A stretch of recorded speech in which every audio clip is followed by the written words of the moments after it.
À la une de ce grand rendez-vous cyber, on va essayer de dresser un premier bilan de ce qui s'est passé en matière de cybermenaces pendant les Jeux Olympiques de Paris. En plateau, Laurent Sellerier. Bonjour Laurent, merci Bonjour. d'être avec nous. Directeur Europe d'Orange Cyberdéfense, filiale du groupe Orange. Capitaine également de vaisseau de réserve. Vous enseignez aussi à Sciences Po Paris sur les sujets de défense et d'anticipation des risques. Et puis avec nous à distance, Jérôme Billois, associé au sein du cabinet de conseil Wavestone sur la cybersécurité et la confiance numérique. Bonjour Jérôme, merci d'être connecté avec nous. Vous êtes également administrateur du CLUSIF, le club de sécurité de l'information français. Des systèmes d'information, bien sûr, français. Alors, on va commencer peut-être par les déclarations de Vincent Strubel de l'ANSSI dans une interview à Ouest France qui révèle que l'agence a traité 548 événements de sécurité sur la période du 8 mai, au moment de l'arrivée de la flamme, au 8 septembre, la fin des Jeux paralympiques. Et il parle d'un niveau de menace intense avec 83 incidents qualifiés sur 500 entités accompagnées pendant ces Jeux. Et pourtant, rien n'est venu perturber ces JOP 2024. Et effectivement, je crois que on y reviendra, à tout le travail de préparation qui a eu lieu ces 4 dernières années, les attaques que la France a subies, et en particulier l'écosystème autour des Jeux Olympiques, n'a pas eu d'impact. Oui. Et c'est bien ça l'objectif. On ne peut pas stopper toutes les attaques. Par contre, on peut travailler sur limiter leur impact opérationnel. Et je crois qu'on peut se féliciter de ce résultat. Donc, pour nous, et je pense que Jérôme me contredira pas, c'est un beau succès. Pour Orange, peut-être presque particulièrement, parce que vous étiez le seul opérateur, l'opérateur télécom officiel sur ces JO. Donc, pas le droit à l'erreur, grosse pression. Exactement. Personne ne voulait être le maillon faible. Et notamment, les quelques opérateurs qui étaient, j'ai envie de dire, sur le chemin critique des JO. Oui. Et notamment Orange. Contrairement à Tokyo, 4 ans avant, où il y avait de mémoire 5 opérateurs, là, il n'y avait que Orange comme opérateur.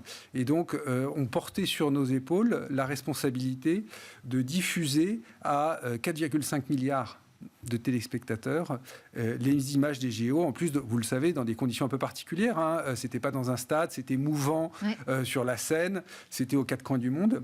Et finalement, un seul opérateur, est-ce que c'était plus simple? Alors, on va parler de la cybersécurité spécifiquement. Est-ce que c'est plus simple, du coup, pour parer aux attaques? Alors, est-ce que c'est plus simple? Peut-être. Mais d'un autre côté, vous mettez tous vos œufs dans le même panier. Ouais. Et nous, chez Orange, il y avait plus de 2000 personnes. Il faut se rendre compte. Okay. 2000 personnes mobilisées sur les Jeux Olympiques. Et une préparation qui s'est organisée comment? Alors, qui s'est organisée sur 4 ans. En fait, et ça a commencé déjà par aller interroger nos amis japonais. Comment ça s'est passé Tokyo il y a 4 ans. Et puis après, on a, sur la partie cyber, préparé ça en étudiant l'évolution de la menace, au début, et la menace, donc quels sont les incidents qu'on redoutait. Une phase d'audit, vérifier quels sont les périmètres qu'on va devoir protéger. Et puis, plus on s'est rapproché, plus l'intensité de préparation s'est accélérée. Et à titre d'exemple, lors des l'année précédente, on avait eu la Coupe du Monde de rugby, qui a constitué un excellent entraînement. Et puis après, on a fait beaucoup d'exercices de gestion de crise, de plans de continuité. Voilà, on a imaginé plein de scénarios d'attaque et on les a testés. Et puis, au dernier moment, on a enrichi au quotidien la menace pour parer à toute éventualité. Donc on était vraiment dans un rythme qui allait crescendo pour être prêt. Alors vous avez évoqué la question du périmètre. Jérôme, quand on parle de sécuriser les Jeux Olympiques, on parle de quoi? De quel périmètre? Qu'est-ce que ça recouvre? Le périmètre est très très large. On imagine évidemment un premier cercle qui est le cercle, celui le plus visible, le plus médiatique, celui qui est vraiment au cœur des JO, c'est les épreuves. C'est-à-dire qu'on va s'assurer que l'épreuve, elle se déroule bien, au bon moment, que les images puissent être envoyées, que le chronométrage aussi fonctionne comme il doit. Donc ça, c'est vraiment le cœur du cœur. Ça, c'est plutôt sous la responsabilité usuellement du CIO et des équipes qui sont habituées à faire ce genre de choses. Ensuite, on a un deuxième cercle concentrique c'est le cercle en fait des services directement liés aux épreuves, c'est-à-dire c'est les stades, c'est les lieux où ont lieu les compétitions. Il faut qu'on puisse garantir leur sécurité, il faut qu'on puisse garantir l'accès, valider les billets, s'assurer que les gens puissent entrer, qu'il y ait de la nourriture, que les télécoms fonctionnent, etc. Et ce qui fait aussi évidemment le succès. Et puis, il y a le troisième cercle, et celui-là est énormément plus large. Parce que pour que des gens puissent être dans le stade, il faut qu'ils puissent arriver au stade. Donc il y a tous les transports. Pour que les gens puissent voir et échanger, il y a les télécoms. Pour qu'il y ait de l'électricité dans le stade, il y a les fournisseurs d'électricité. Et en fait, tous ces différents maillons ont bien été identifiés dans les phases de préparation et ont fait l'objet d'une mobilisation extrêmement large. L'ANSSI le dit bien, hein, plus de 500 structures suivies, et avec des structures qui avaient des niveaux de cybersécurité extrêmement divers et variés. C'est sûr qu'un stade, comme certains ont pu accueillir des épreuves, en province par exemple, ne sont pas forcément habitués à avoir une menace étatique qui peut peser sur eux. Et donc il y a eu tout un programme de sécurisation, déjà d'identification du niveau de sécurité de chacune de ces structures, d'identification des actions à réaliser, de définition d'un socle minimum de cybersécurité à mettre en place, et puis tout un programme qui a été conduit depuis plusieurs années pour monter en puissance le niveau de protection.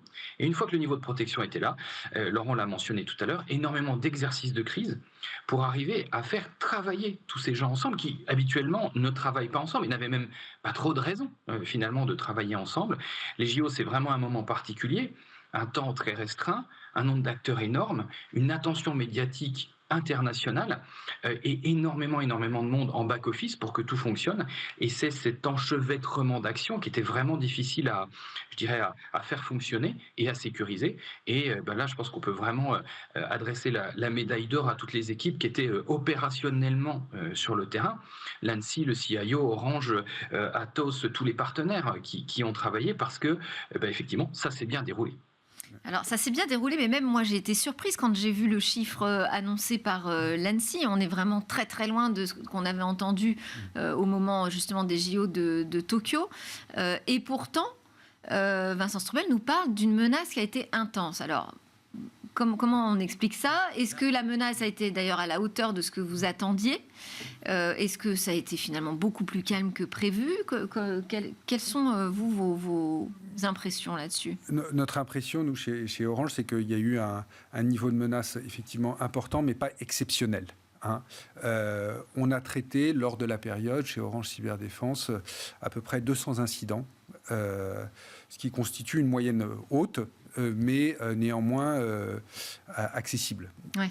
Et en fait, on pense que parce qu'on s'était extrêmement préparé, parce qu'on avait mis des capteurs partout, on arrivait à stopper les attaques le plus tôt possible et donc à limiter l'impact. Voilà, je crois que, comme l'a souligné... Et l'ANSSI parle aussi de la réactivité, en fait, la collaboration qui a été hyper bien fonctionné entre les différents acteurs de tout ce système qui faisait que les JO fonctionnaient. C'est ça, tout le monde était extrêmement vigilant, extrêmement réactif, les équipes étaient mobilisées et du coup, le moindre début d'attaque était traité pour éviter un impact. Et je crois que finalement...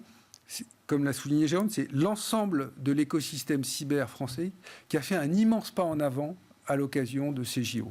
Alors, je voudrais quand même qu'on précise de quelles attaques on parle. Qu'est-ce qui s'est passé pendant ces JO qu'on n'a pas vraiment vu finalement, ou très peu? Jérôme? Effectivement, on avait anticipé 3 grandes familles de menaces, des menaces qui étaient le plus craintes et qui finalement ne se sont pas avérées. Je pense que c'est des menaces étatiques avec des attaques de très forte intensité, très ciblées sur un certain nombre d'éléments clés. Qui aurait amené la destruction de systèmes, qui aurait amené l'impossibilité finalement de conduire un certain nombre d'épreuves. Donc celles-là, elles ont peut-être eu lieu, mais elles ont été stoppées très très vite. Ce qui a eu le plus lieu, et ce qui a été à la limite du visible, on va dire, c'est ce qu'on appelle les attaques en déni de service. Nous, on a un certain nombre de nos clients qui ont vu une augmentation par 5 du volume, du nombre d'attaques en déni de service qu'il fallait traiter. Donc c'est des attaques qui visent à saturer les sites web, qui visent à saturer tous les systèmes numériques, et à faire que finalement il marche beaucoup moins bien. Donc ça amène de la lenteur, du ralentissement, ça va amener un dysfonctionnement par moment. Donc ça, oui, voilà, ça a été observé. Il y a eu une augmentation franche sur certains périmètres, pas sur tous, mais sur certains périmètres. Pas de rançongiciel ? Alors les rançongiciels étaient craints aussi, vous vous en souvenez certainement, il y a eu le cas sur le Grand Palais, Ouais. alors qui n'était pas vraiment le Grand Palais qui était touché, c'est un des fournisseurs qui faisait de la gestion des flux financiers pour le Grand Palais et pour une quarantaine de musées en France qui ont été touchés par, je dirais, l'attaque la plus fréquente, hors JO, ces fameux rançongiciels, on bloque les systèmes, on vole des données, on demande une rançon pour faire remarcher tout ça. C'était craint, c'est arrivé, je dirais, ça c'était impossible que ça n'arrive pas, parce que le rançongiciel, il y en a toutes les semaines, vous pouvez prendre l'actualité, JO ou pas, vous aurez forcément des rançongiciels malheureusement. Voilà, Bon, donc ça, mais ça, vous, ça avait été bien anticipé. on avait plutôt prédit une quantité d'attaques phénoménale, 8 fois plus que d'ordinaire. Bon, finalement, tant mieux, j'ai envie de dire, on s'est tous un petit peu trompés. Et vous parliez des acquis durables. Est-ce que il y a des enseignements qui ont été faits pendant cette période des Jeux Olympiques? Qu'est-ce qui va rester? J'imagine que les mobilisations et les budgets ne vont pas rester, mais alors qu'est-ce qui va en rester quand même de cette expérience? Eh ben, il va rester plusieurs éléments. Il y a tout d'abord au niveau organisationnel. Dans la plupart des entreprises ou des organisations qui ont été mobilisées, ils ont optimisé leur organisation et ça, c'est pérenne. Ouais. Deuxième chose, beaucoup ont investi dans des solutions complémentaires pour renforcer leur protection. Et ça aussi, ça va rester. Et puis, troisième chose, c'est la coordination entre les différents acteurs, entre l'ANSSI, qui peut-être jusqu'à maintenant n'avait jamais parlé à certains sous-traitants des JO, et maintenant, ils ont une relation. C'est entre les fournisseurs de services et les utilisateurs. Et c'est enfin, dernier point extrêmement important, les utilisateurs. Nous, on considère qu'à peu près 80% des attaques que l'on voit, l'utilisateur est dans la chaîne d'attaque. Donc l'utilisateur est un maillon essentiel de la sécurité. Et à l'occasion des JO... Il a été plus prudent, l'utilisateur ? Je pense, et surtout, il a été beaucoup sensibilisé. Ouais. Comme je vous le disais, aucune entreprise, aucune organisation voulait être le maillon faible. Ouais. Donc il y a eu énormément de campagnes de sensibilisation qui ont eu lieu à l'occasion des JO et qui, je pense, vont apporter leurs fruits dans le temps. Il faudra en refaire, c'est ce genre de choses, faut y revenir. Mais voilà, je crois que beaucoup des acquis resteront. Et Jérôme, pour terminer aussi là-dessus, est-ce qu'il y a des enseignements du côté, vous qui conseillez les entreprises, du côté des entreprises elles-mêmes qui pourront être tirées de cette période des Jeux Olympiques ? Effectivement, il y en a de très nombreux. Moi, je confirme ce qu'a dit Laurent et ce que je noterai de manière additionnelle, c'est les compétences.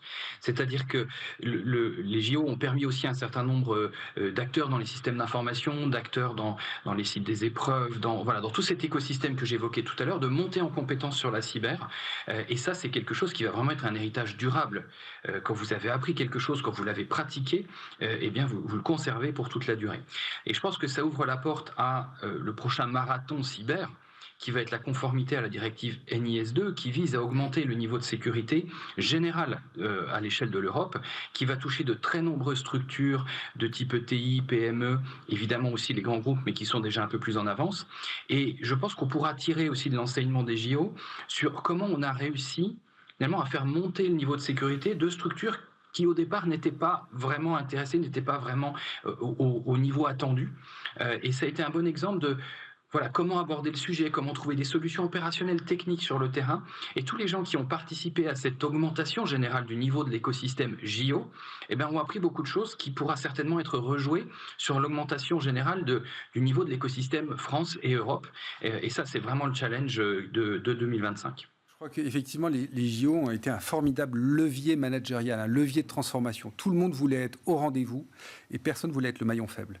Et donc ça a conduit à une mobilisation importante et qui nous permet de monter notre niveau de jeu, ce qui nous met dans les meilleures conditions pour aborder les prochains défis. Et ce qui est intéressant, c'est qu'on a déjà des contacts avec Los Angeles. Okay. On a rencontré le Secret Service. Alors, Secret Service assure la sécurité du président, mais aussi la sécurité des grands événements aux États-Unis. Et ils sont venus nous voir pour nous demander quels étaient nos enseignements. Et on leur a dit... il faut commencer maintenant. C'est 4 ans de mobilisation, mais c'est un super levier pour faire monter le niveau de sécurité nationale. Bon, moi, je ne distribue pas de médailles, mais je compte sur vous pour en distribuer aux équipes. Ah oui. Merci beaucoup, Jérôme Billois, d'avoir été connecté avec nous, associé au sein du cabinet Wavestone, et Laurent Sellerier, directeur Europe d'Orange Cyberdéfense. Merci. Merci. Tout de suite, c'est notre rendez-vous avec le monde du libre.